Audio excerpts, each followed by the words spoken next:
Hey everybody, welcome to The Gig, a series about film and TV from behind the scenes and on screen. We are your hosts, Leyla T. Rosario and Jessica Ransom, and today we are talking about Queen and Slim. Why is he under arrest? We're at the theaters actually right now. We just left to go out of that movie, so we have lots to say on this subject. So let's now recap this story. So basically, it's the modern day Bonnie and Clyde, Queen and Slim. So they're both in a car together on like a first date, and then Slim, the guy, accidentally shoots a cop.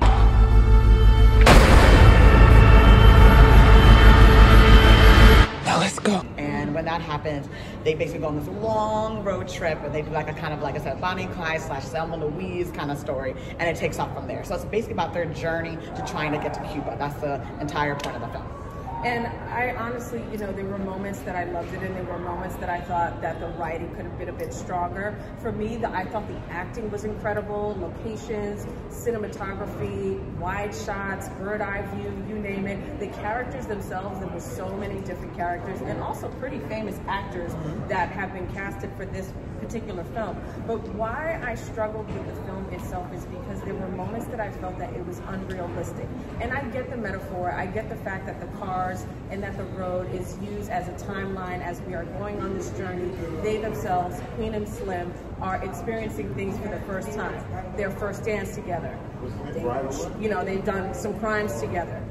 The first time that they had sex, them going to the grave, and them building a relationship within these 6 days that they were on the run in such a short amount of time. They've been able to experience sort of a lifetime together during that duration.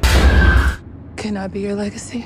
I wanted us, POCs, to have a happy Hollywood ending. Give us something that we see them winning in life, that we see them getting away, that we see all the efforts from all these new connections and people that are tied to politics and the military or whatever, or down in the trap house, be able to get them to their journey. And I felt like I was let down at the end. So I'm gonna piggyback off on a lot of things that you just said. I completely agree. I felt like some of the lines were very like memes, like we're gonna tell you how it is, and it was like, which wasn't really realistic in what people say. No matter how it ends. What do you want? I want to ride or die. It also, I felt the overused voiceover. There's certain times when they were just like looking at each other, and they'd be like, do you want to go get food? Like, come on now. Do we need a voiceover of them talking about going to go get food? I was like, this is stupid. Like, that doesn't make any sense. Again, the editing, which is way too long, and need tightening. The script and tightening in general, like horseback riding. Like, you're trying to get to Cuba. If I shot a cop and I'm trying to escape the U.S., I'm not going to stop the horseback ride. I'm not going to like hang out at the dance club. Like, I'm going to be like, let's get the fuck out of here. Let's go. Like, as fast as possible. I'll be trying to figure out any way to get out of the country ASAP. And that to me was like one of the biggest things. I was like, it just wasn't realistic. Again, I was mad about the happy end, not having a happy ending. I get it. They're doing, again, the modern day Bonnie and Clyde, the modern day kind of like Thelma and Louise situation. But I just really wanted, for once, that we get to see a happy ending. Like them making it into Cuba, then like dancing at it. Finally, we see the dancing at the club, but it's in Cuba. Yeah, exactly. I just think it would, and also just big spoiler alert. The black man was the snitch. That's the reason why they got caught. Y'all really gave us something to believe in. And I also feel like, what kind of commentary is that? Like they say, like, don't trust all black people. That was another meme situation. Good point. And I just was sitting here and I was like, come on now, like, why can't we have an ending where, you know what, they actually did it? And I think that would have done more for this film and more for the film industry versus it's doing what has always been done before. So I was annoyed. I was annoyed by that. So what would you grade this film? I give it a B. I give it a B because I absolutely loved the acting. I thought that the characters themselves were realistic, between the bantering, between the connection, between the love, and also too because of the music score, because of the editing, because of the locations. Like, I give it a B for that. Okay, so I would give it a C, just because of a few things we talked about before. The horseback riding scenes, a pointless long journey. Towards the end, I just was like, come on, let's just hurry this up. Let's just hurry this up. I felt like something, like I said, fake lines, like people like don't actually say this. The voiceover thing to me, which is comical at certain points. And then on top of that, another thing was like, let's talk about how they were in the same clothes for 6 days. We were laughing at that. Yeah, and they even had time to stop and actually get new clothes and take showers, and they didn't do that. I was like, how are you in the same panties I would have for been 6 in that trap days. house, going through all those fabulous Yes. clothes that they had, picking out all the panties, all the heels that I could possibly Yeah. pack, and I felt that that was not Yeah. established. I would have been like, do you have a toothbrush? Do you have Yeah. some deodorant? Can I borrow 3 or 4 days worth of panties? And there were Exactly. moments like that I thought, okay, I get we're trying to establish characters that they are not in their right state of mind, and for that, they are not making smart choices.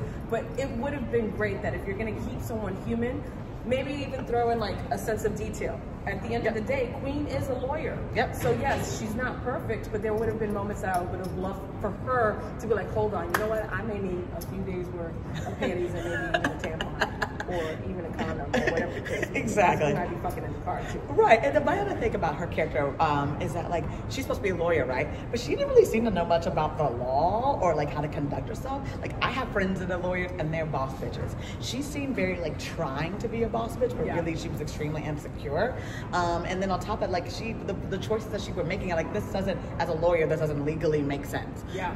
And that's another big thing, like where I wanted to like her character, but I didn't that much because I felt it was unrealistic. Great actress though, like applaud her as an actress, but in terms of the writing, her character, I just was like, you're a lawyer, like what are you? They could have just made her like any bum on the street because that's how much law, legal mind stuff that she knew. And I agreed, and to your point, I'm going to piggyback off of that and saying I wanted for Slim, I wanted to see him have an independent voice and also be able to identify moments that yes, that they could be spontaneous in the choices that they made, but then also there were moments that I felt she was making the executive decision for the two of them the entire fucking time. And at some point I'm thinking, well, some of the choices that you have chosen for the two of you have actually gotten you into more trouble because of the choices of you saying, no, we need to be spontaneous. No, this is what we need to do. And I get it. We're trying to establish her character having a sense of loss. She doesn't know what it is to have a family. She doesn't know what it is to have a human connection. And she finally made one in a matter of 6 days.